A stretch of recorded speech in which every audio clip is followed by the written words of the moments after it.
आदरणीय मित्रवर्गहरू मान्छेहरूले भन्ने गर्छन् कि त्यो ग्रहको प्रभाव पृथ्वीमा कसरी पर्छ। तपाईहरुलाई एउटा म ज्वलन्त उदाहरण दिन चाहन्छु के भने जब कुनै फूलहरू रातमा फुल्छन् भने कुनै फूलहरू दिनमा फुल्छन्। कोही फूल रातमा फुलेर दिनमा ओइलाउँछन्, कुनै फूल दिनमा फुलेर रातमा ओइलाउँछन्। त्यो नवग्रहको प्रभाव हो 1 नम्बर। 2 नम्बर समुद्रको छाल पनि औँसी पूर्णिमामा अरू दिनभन्दा डबल बेगले बगेको हुन्छ। तपाईले घरकै धाराको पानीको आवाज रेकर्ड गरेर राख्नुस्। औँसी पूर्णिमामा त्यो आवाज झर्ने जुन क्रम हो डबल बढी हुन्छ। र अर्को प्रभाव धेरै मान्छेहरूलाई औँसी पूर्णिमामा छोप्ने गर्दछ, बियोस हुन्छन्। यता पनि देखाउन आउनु न यता उषाजी। औँसी पूर्णिमामा छोप्ने गर्दछ, बियोस हुन्छन्, फेन्ट हुने गर्दछन् धेरै मान्छेहरू। त्यो ग्रहले मान्छेलाई यो पृथ्वीमा हुने मानव जाति लगायत प्राणीहरू र यो जीव जन्तुहरू र यता आइसक्यो न ब्युटिफुल म्याडम भएर पनि हाम्रो उषाजी एकदम महान नेत्री।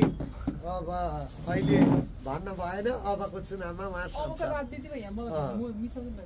आदरणीय मित्रवर्गहरू एउटा बिरुवामा पनि बुटामा पनि एउटा ग्रहको प्रभाव रहने कुरा जानकारी गराउन चाहन्छु। र जस्तो तपाईँलाई चन्द्रमाको दशा लाग्यो भने पेटको रोग लाग्छ, तपाईँलाई मङ्गलको दशा लाग्यो भने घाँटीको रोग लाग्छ, तपाईँलाई सूर्य कमजोर भयो भने यो टाउको दुख्न थाल्छ, शिर सम्बन्धी रोग लाग्छ। एकखेर हाम्रो उषाजीको पनि यो शिरको समस्या आएको थियो पहिला शिरमा। त्यही भएर हरेक हाम्रो रोगहरू जुन शरीरमा उत्पन्न हुन्छन् ग्रहको प्रभावले। त्यही भएर सबै मित्रवर्गहरूलाई ज्योतिष हरिहर खरेल काठमाडौँ कोटेश्वर जडीबुटी नरेफाँट भगवान कृपा मार्गमा यहाँहरूलाई स्वागत छ। हाम्रो आदरणीय उषाजीले त आजभन्दा 22 वर्ष पहिलादेखि मलाई फलो गरेर हेराउँदै आउनु भएको छ। उहाँको छोरा 5 वर्षको हुँदादेखि मसँग हेराएर अहिले अमेरिका, अस्ट्रेलिया, क्यानाडा पुग्दा पनि उषाजी मेरै भक्त हुनुहुन्छ 22 वर्षदेखि।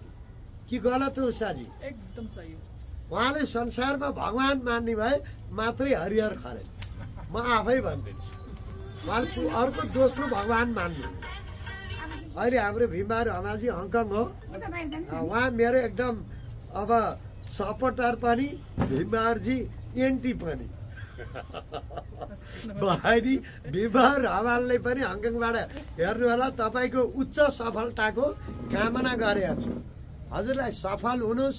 मैले उषाजीलाई कति सम्झाउँछु, आफ्नो वैवाहिक जीवनलाई सफल राखौँ, श्रीमानलाई भगवान मानौँ, पूजा गरौँ। हजुर जहाँ भए पनि तपाईँहरूको 3 जनाको परिवार भगवान जस्तो ब्रह्म विष्णु महेश्वर जस्तो होस्, सुखी होस् भन्न चाहन्छु। पहिला हजुरहरू भाडामा बस्दा मैले तपाईँहरू थापा गाउँमा बस्दा 5 तला घर हुन्छ भन्दा हजुरकी श्रीमती उषाजीले मलाई थर्काएको हो नि। अहिले 5 तला घर त भयो त काठमाडौँमा। भनेको कुरा सबै पुग्ने भएर यो सारा संसार यताबाट प्रयोग गर न।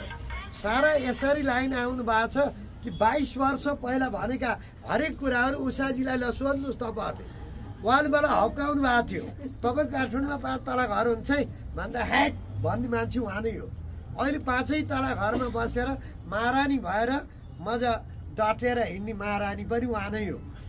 फर्काउनु भएको थियो नि मलाई हजुरले। 10,000 को स्यालेरीमा काठमाडौँमा घर बन्छ कसले पस्दैन? ती मलाई है उहाँ याद कुरा भन्ने मान्छे उहाँ नै हो। अनि 5 तले घरकी मालिकनी पनि उहाँ हो।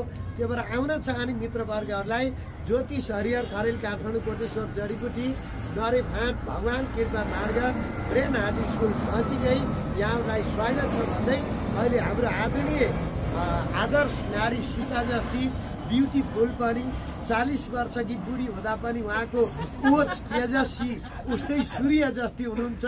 अहिले हामी बिदा हुन चाह्यौँ।